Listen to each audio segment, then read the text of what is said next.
I won't go into this, which is really a question about market structure. Sorry, that's the correct answer. And I think I'll jump over the question of systemic change, because I really want us to get into a conversation about what is to be done. So going back to what I said about loneliness, if loneliness is in fact has a big impact on ill health, on costs, on people coming to hospitals, GPs, and so on, what can be done? How do you innovate more effective solutions? And how do you know if they're working? And I'd like us to have that conversation, but just have one other frame in your minds as you think about it. One of the things which we find across the health service is anxiety about risk, particularly now that money is scarce.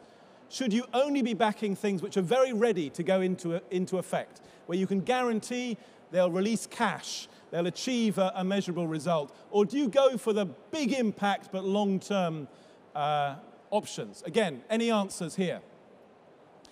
Sort of low-hanging fruit or high-hanging big fruit? What can you do? What's your appetite for risk where you are? No appetite for risk at all.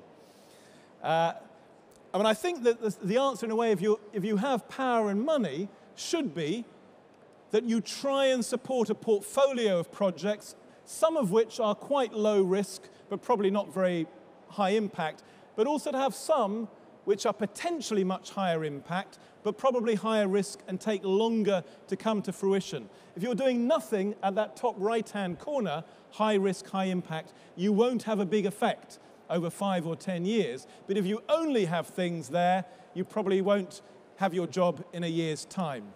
So this is, I think, one of the subtle challenges of managing innovation, which all public services now have. I think I will end there, because Martin wants to turn this into a conversation or an argument or something which will keep us awake after lunch and fighting the rumbling sounds above us. So shall we open things up? Geoff, thanks very much indeed. Thank you. Right, question time for Geoff. Let me kick off while you're maybe thinking about one or two. And Geoff, you've talked a lot about it, but is there any way in which you could establish, or a system could be established in this country for a really fast assimilation at the highest levels of government of proven ideas at the grassroots? Is it, I mean, or is it try to dive into treacle? I think there is, and I think in 10 years' time we will have many institutions doing exactly that. We have them already in some areas of science and technology. That's to say, intermediary organizations whose job it is to know what's coming out of the research labs, what's coming out of basic science, and to help turn that into new products, investable opportunities for venture capital, and so on. Our problem is that in this space, which is more about services and service design and so on, those institutions don't exist. The measures of a NICE are often too formalized and too research-based. You can't get your clinical trial for some of these quickly enough. So I think we need much nimbler, much faster intermediaries who are out there scanning the promising ideas on the front line, GPs, nurses, social enterprises, but not just communicating them back up to the minister or headquarters, but also helping them develop their idea into something which really is scalable. Because usually even the best ideas aren't quite in a form which is ready to be made big and spread. And this is, I think, becoming very widely recognized in other countries. The US government now funds a whole network of intermediaries. The European Union is backing a new generation of incubators to do exactly what you've described. Japan funds about 10 now in this social space, solely acting as intermediaries between, as it were, the bubbling creativity on the ground and the people with money and power, either in somewhere like Whitehall or in PCTs, hospitals, and so on. If you don't have those connectors, the best ideas tend to simply get ignored. And if you were to get to that ideal state, would you find resistance at the top where some politicians would say we don't like we don't like to be dictated to by efficiency when we have other political priorities that aren't necessarily about efficiency? Well, you've got to be very careful what you mean by efficiency. In previous times of public spending cuts, things were cut in the name of efficiency, but actually mattered a great deal to the public. And that's a kind of dumb efficiency, which is often a risk in times like this. So it's correct there should be a political discussion about what matters, what's valued. If it matters the quality of receptionists in hospitals or doctors' surgeries and the public care about that, even if you apparently achieve efficiencies by cutting them, that might be a mistake. And I don't think we shouldn't sort of contract out that question to technocrats, management consultants, and so on. I think the big resistance to innovation will always be the very simple one, that if someone really does have a better idea that will work better, the only way of spreading that across the system will be to decommission something else, to cut funding from something else. And that's always much harder in public services than funding something new, is making the space for it to spread.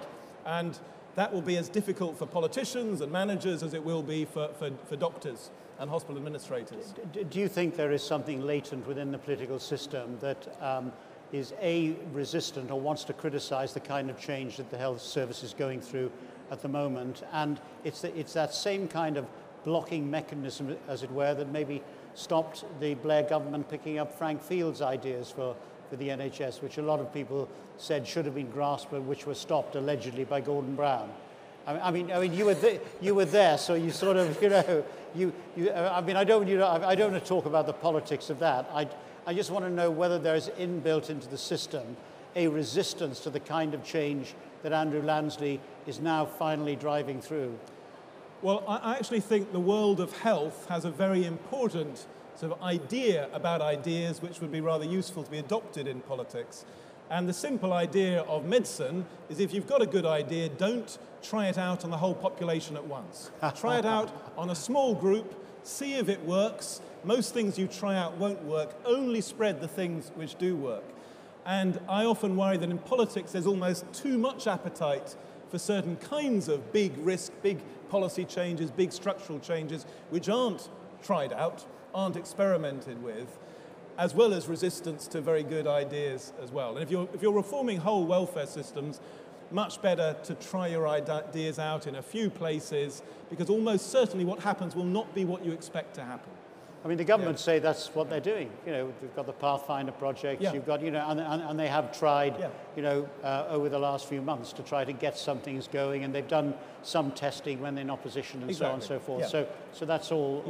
So do you actually think that what the government is trying to do is a good idea to effect the kind of change they want, or would you disagree with some of the detail or some of the ways they're doing it? On what? On GP commissioning? Yeah. Well, as I say, my bias is always to try things out on a small scale first rather than on a very large scale.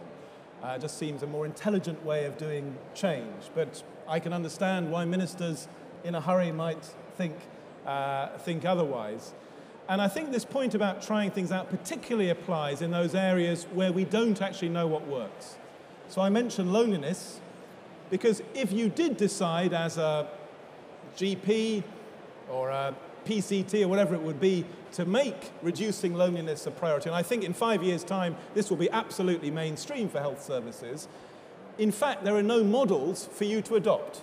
You cannot look on NHS evidence and find the 3 or 4 proven treatments which will reduce loneliness. You've got no alternative but to innovate and to try things out. And almost certainly you've got no alternative but to innovate in ways which bring you into partnership with others, like the local authority or charities or faith groups. And I think that's what makes this whole field interesting, is so many territories are becoming important for health, from loneliness to exercise and behavior, which require quite different mindsets to those which dominated the health innovation systems of perhaps the last few decades of the last century.